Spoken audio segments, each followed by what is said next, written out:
오늘 우리에게 주시는 하나님의 말씀은 창세기 49장 1절에서 21절입니다. 야곱이 그 아들들을 불러 이르되 너희는 모이라. 너희가 후일에 당할 일을 내가 너희에게 이르리라. 너희는 모여 들으라. 야곱의 아들들아, 너희 아버지 이스라엘에게 들을지어다. 르우벤아, 너는 내 장자요 내 능력이요 내 기력이 시작이라. 유풍이 월등하고 건능이 탁월하다마는 물의 끓음 같은즉 너는 탁월하지 못하리니 내가 아버지의 침상에 올라 더럽혔음이로다. 그가 내 침상에 올랐었도다. 시므온과 레위는 형제요 그들의 칼은 폭력의 도구로다. 내 혼아 그들의 모의에 상관하지 말지어다. 내 영광아 그들의 집회에 참여하지 말지어다. 그들이 그들의 분노대로 사람을 죽이고 그들의 혈기대로 소의 발목 힘줄을 끊었음이로다. 그 노여움이 혹독하니 저주를 받을 것이요 분기가 맹렬하니 저주를 받을 것이라. 내가 그들을 야곱 중에서 나누며 이스라엘 중에서 흩으리로다. 유다야, 너는 내 형제의 찬송이 될지라. 내 손이 내 원수의 목을 잡을 것이요 내 아버지의 아들들이 내 앞에 절하리로다. 유다는 사자 새끼로다. 내 아들아, 너는 움킨 것을 찢고 올라갔도다. 그가 엎드리고 웅크림이 숫사자 같고 암사자 같으니 누가 그를 범할 수 있으랴. 규가 유다를 떠나지 아니하며 통치자의 지팡이가 그 발 사이에서 떠나지 아니하기를 실로가 오시기까지 이르리니 그에게 모든 백성이 복종하리로다. 그의 나귀를 포도나무에 매며 그의 암나귀 새끼를 아름다운 포도나무에 맬 것이며 또 그 옷을 포도주에 빨며 그의 복장을 포도즙에 빨리로다. 그의 눈은 포도주로 인하여 붉겠고 그의 이는 우유로 말미암아 희리로다. 스불론은 해변에 거주하리니 그곳은 배 매는 해변이라. 그의 경계가 시돈까지리로다. 이사갈은 양의 우리 사이에 꿇어 앉은 건장한 나귀로다. 그는 쉴 곳을 보고 좋게 여기며 토지를 보고 아름답게 여기고 어깨를 내려 짐을 메고 앞제 아래서 섬기리로다. 나는 이스라엘의 한 지파같이 그의 백성을 심판하리로다. 나는 길섭의 뱀이요 샛길의 독사로다. 말굽을 물어서 그 탄자를 뒤로 떨어지게 하리로다. 여호와여, 나는 주의 구원을 기다리나이다. 갓은 군대의 추격을 받으나 도리어 그 뒤를 추격하리로다. 아스타렉에서 나는 먹을 것은 기름진 것이라. 그가 왕의 수라상을 차리리로다. 납달리는 노인 암사슴이라. 아름다운 소리를 발하는도다. 아멘. 우리의 삶은 우리 생각보다 훨씬 더 큰 영향력을 가지고 있습니다. 왜냐하면 우리 삶은 모든 순간이 다른 사람들과 다 연결되어 있고 특별히 우리 자신은 있더라도 하나님께서 모두 기억하시는 시간들이기 때문이죠. 특히 우리의 삶은 동시대에 사는 이웃뿐만 아니라 시간으로 연결된 후대들에게 영향을 주기 마련입니다. 오늘 본문은 임종을 앞둔 야곱의 유언입니다. 보통 우리가 야곱의 축복이라고 부르는 곳이죠. 그러나 야곱이 지금까지 지켜본 아들들의 선행뿐만이 아니라 죄를 적나라하게 드러낸 후에 그것에 근거해서 축복뿐만이 아니고 저주에 해당하는 내용도 선포하고 있습니다. 오늘 볼 부분은 야곱의 12아들 중에서 요셉과 베냐민을 제외한 10아들에 대한 예언입니다. 이것은 단지 야곱의 개인적인 말이 아니라 야곱의 입을 빌어 발해진 하나님의 음성입니다. 실제 이 아들들의 후손들은 각 지파를 이루게 되는데 야곱의 유언과 거의 비슷한 역사를 만들어갑니다. 그렇기에 이 내용을 통해서 우리는 하나님의 방식을 엿볼 수가 있습니다. 오늘은 전체를 다 볼 수는 없고 크게 3가지를 살펴보려고 합니다. 첫 번째, 죄로 인한 저주. 두 번째, 순종으로 인한 축복. 그리고 세 번째, 저주에서 축복으로 바뀌게 되는 예를 보겠습니다. 우선 첫 번째로 오늘 본문 안에서 야곱에게 부정적인 평가를 받은 아들은 첫째 르우벤, 둘째 시므온, 셋째 레위입니다. 특히 르우벤은 야곱의 장자로 개인적인 자질로도 힘과 능력이 탁월했던 아들이었습니다. 그러나 르우벤은 아버지 야곱에게 큰 죄를 지었죠. 바로 빌하를 범한 것입니다. 빌하는 아버지 야곱의 첩이었으며 자기 동생들을 낳은 동생들의 어머니이기도 했습니다. 르우벤이 빌하를 범한 것은 단지 성적인 욕구뿐만은 아니었습니다. 오히려 장자로서 아버지의 권위와 주도권을 빼앗고자 한 반역 행위에 가깝습니다. 그리고 또 다른 이유는 아버지 야곱의 사랑을 놓고 자기 어머니 레아와 라헬의 갈등이 원인이었을 것입니다. 르우벤의 어머니 레아는 평생 아버지 야곱의 사랑을 받지 못했습니다. 그래서 르우벤이 어린 시절에 일종의 사랑의 묘약으로 알려져 있던 합환채라는 식물을 어머니에게 따다 준 적도 있죠. 어린 아들이 자기 어머니가 아버지의 사랑을 받기를 도와주기 위해서 식물을 따다 줬다. 그것을 생각해보면 르우벤은 아마 어린 나이 때부터 어머니의 슬픔을 마음에 새긴 그런 아들이었습니다. 그러다가 자기 어머니의 슬픔의 원인이라고 할 수 있는 그 라헬이 죽자 그 라헬의 몸종이었던 빌하를 범한 것은 아마도 아버지와 라헬에 대한 분노의 표출이었을 것입니다.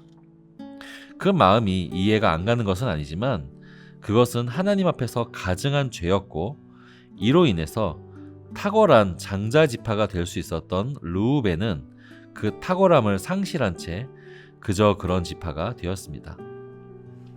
또 시므온과 레위도 마찬가지입니다. 이 두 아들들은 그들의 잔혹성 때문에 야곱에게 저주에 가까운 평가를 받게 됩니다. 5절에 보니까 이 둘은 형제라고 나와 있는데 이 둘뿐만이 아니라 여러 형제가 있죠. 여러 형제 중에 굳이 이 둘을 묶어서 따로 형제라고 칭하고 또 함께 평가하는 이유는 유독 이 둘이 친밀하고 한 통속이었다는 것을 의미합니다. 언젠가 이들의 여동생인 디나가 겁탈을 당한 일이 있었습니다. 이 아들은 시므온과 레위는 칼을 들고 그 성읍에 속한 모든 남자를 다 몰살한 적이 있습니다. 얼핏 보면 명분이 있는 것처럼 보일 수가 있으나 이것은 정당한 방법이 아니었습니다. 6절에 이런 구절이 있습니다. 그들이 그들의 분노대로 사람을 죽이고 그들의 혈기대로 소의 발목 힘줄을 끊었음이로다. 그들의 분노대로 사람을 죽였다고 합니다. 그리고 혈기대로 소의 발목 힘줄을 끊었는데 혈기로 번역된 이 단어는 기쁨이라고 번역할 수도 있는 단어입니다. 즉 이들이 사람을 죽이고 짐승을 죽인 그 사륙이 자기들의 기쁨으로 인해서 자기들의 즐거움대로 자기 재미로 했다는 뜻입니다. 즉 이 두 아들은 타고난 잔혹성, 폭력성 때문에 야곱에게 저주를 받는 것입니다. 그 내용은 이스라엘 중에서 흩어져 버린다는 것이죠. 그 내용대로 훗날 레위 지파는 다른 지파와는 달리 여러 지파의 땅에 흩어져서 살게 되었고 또 시므온 지파 역시 유다 지파 안에서 그렇게 지내다가 유다 지파에 흡수되어 버리다시피 하게 되죠. 이처럼 야곱이 각 아들들의 삶을 토대로 내린 그 유언의 내용대로 그 후손의 지파들이 이뤄집니다. 이처럼 우리는 개인의 죄, 그것이 그 순간만 잘 넘어간다고 해서 없어지는 것이 아니라 이런저런 모습으로 영향을 남긴다는 것을 알 수가 있습니다. 하나님이 그렇게 하시는 것이죠. 이것은 하나님이 선조들의 죄를 후대에게 마치 족쇄처럼 올가매신다는 의미는 아닙니다. 하지만 죄라는 것은 실체입니다. 그 실체가 남아있기 때문에 그 영향력이 쉬이 사라지는 것이 아닙니다. 그 순간만 넘어간다고 그 실체가 소멸되는 것이 아니라는 것입니다. 우리가 만일 하나님 보시기에 선하지 못한 모습을 가지고 살아간다면 그것을 보고 배우고 매 순간 영향을 받는 우리의 자녀들의 삶에 영향을 끼칠 수밖에 없습니다. 반대로 우리가 부족하나마 매 순간 하나님 앞에 무릎을 꿇고 기도하는 신앙의 삶을 산다면 그 모습 또한 우리 후손의 삶에 선한 영향을 끼치게 되는 것이죠. 그래서 우리 두 번째로는 순종으로 인해 축복을 받은 경우를 보겠습니다. 대표적인 예가 바로 이어지는 넷째 아들 유다입니다. 유다 역시 완전한 사람은 아니었습니다. 죄도 많이 지었습니다. 특별히 유다는 요셉을 상인들에게 팔자고 주동했던 형제였고 또 자기 며느리와 동침을 하는 등 흠이 많은 사람이었습니다. 그러나 유다는 결정적인 순간 애굽에서 베냐민이 공경에 빠졌을 때에 나서서 베냐민을 지키기 위해 목숨을 걸었고 가족을 지키기 위해 애썼습니다. 아버지의 입장에서 그리고 자기 형제들의 입장에서 희생정신을 보여줬습니다. 이후로도 형제들 사이에서 리더십을 발휘하며 형제들의 회개를 주도했던 사람이죠. 그로 인해 유다는 처음에는 아버지 야곱에게 그다지 주목받지 못한 아들이었을지 모르겠으나 야곱은 말년에 이 유다의 진가를 알아보고 결국 형제들 가운데 가장 큰 축복을 하게 됩니다. 무엇보다 규와 통치자의 지팡이가 유다를 떠나지 않을 것이라고 했는데 이것은 왕권을 의미합니다. 참된 왕이 오기까지 유다 지파가 대대로 왕의 역할을 감당한다는 것입니다. 실제로 이 예언대로 유다 지파에서 다윗 왕조가 생기게 되었고 그 후손으로 온 만왕의 왕 예수 그리스도가 오셨죠. 이처럼 우리가 흠이 많고 과거에 죄를 지은 일이 있더라도 하나님이 우리에게 원하시는 그 때에 하나님의 뜻을 따르기로 결단한다면 그 결단이 하나님께 올라가서 우리와 우리 후손들이 큰 복을 받게 되는 단초가 되기도 합니다. 그렇다면은 여러분들께서 이렇게 생각할 수도 있겠습니다. 우리의 삶이 과거의 영향을 크게 받는다면 또 내 삶이 후대의 삶에 영향을 준다면 인간의 운명이라는 것이 정해진 것이 아닌가 하는 점입니다. 그렇지가 않습니다. 기독교는 운명론적이지 않습니다. 선조들의 죄나 신앙이 후대에 영향을 분명히 끼치는 것은 사실이지만 절대로 뒤집을 수 없는 숙명은 아닙니다. 마치 이런 것과 같습니다. 부모가 위장이 약하다면 그 자녀도 부모의 체질을 닮아서 아마 위장이 약한 상태로 타견하겠죠. 하지만 그것을 미리 알고 조심하며 관리하며 살면 얼마든지 건강하게 살 수 있는 것과 같습니다. 그래서 세 번째로 볼 예는 후대의 저주에서 축복으로 바뀌는 예입니다. 그 대표적인 예가 레위 지파입니다. 레위는 아까 본 듯이 잔혹성과 폭력성 때문에 이스라엘 가운데 흩어질 것에 대한 저주를 받았죠. 레위의 후손들인 레위 지파 역시 이런 레위의 호전성, 이런 잔혹성을 어느 정도 물려받은 것 같습니다. 이런 일이 있었습니다. 먼 훗날 이스라엘 민족이 출애굽 후에 광야에 있을 때 금송아지를 만들어 절을 한 일이 있었죠. 그때 모세가 분노해서 백성들에게 여호와를 따르고자 하는 사람들을 나오라고 합니다. 그때 바로 이 레위 지파 사람들이 다 나옵니다.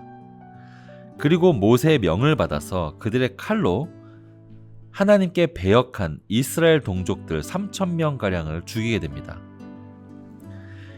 이전에는 죄로 쓰이던 그 불같은 기질이 이때에는 오히려 하나님을 섬기는 선한 일에 쓰이게 된 것이죠.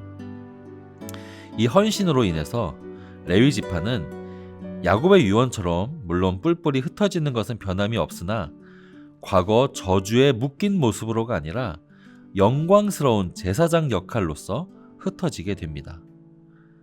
과거의 영향력이 백지화되는 것은 아니지만 오히려 후대의 결단으로 더 큰 축복으로 바뀌는 것이죠. 이처럼 오늘 우리는 현재 삶이 얼마나 큰 영향력을 발휘할 수 있는지를 살펴보았습니다. 하지만 동시에 내게 주어진 상황이 좋지 않더라도 하나님께서는 그 상황을 바꾸고 더 큰 축복으로 바꿀 수 있는 기회를 주신다는 것도 보았습니다. 이것을 기억하며 하나님께 순종을 결단해 좋은 영향력을 끼치는 우리의 하루가 되기를 바랍니다. 오늘도 두 가지 기도 제목을 나누겠습니다. 첫 번째, 오늘 나의 행동을 통해서 선한 신앙의 유산이 후대에 흘러갈 수 있게 하여 주옵소서. 두 번째, 아이러브 가정예배 시즌3가 시작했습니다. 이것을 통해 우리 서문교회 모든 가정들이 믿음의 가정 되게 하소서. 이렇게 기도하신 후에 개인 기도를 가지시겠습니다.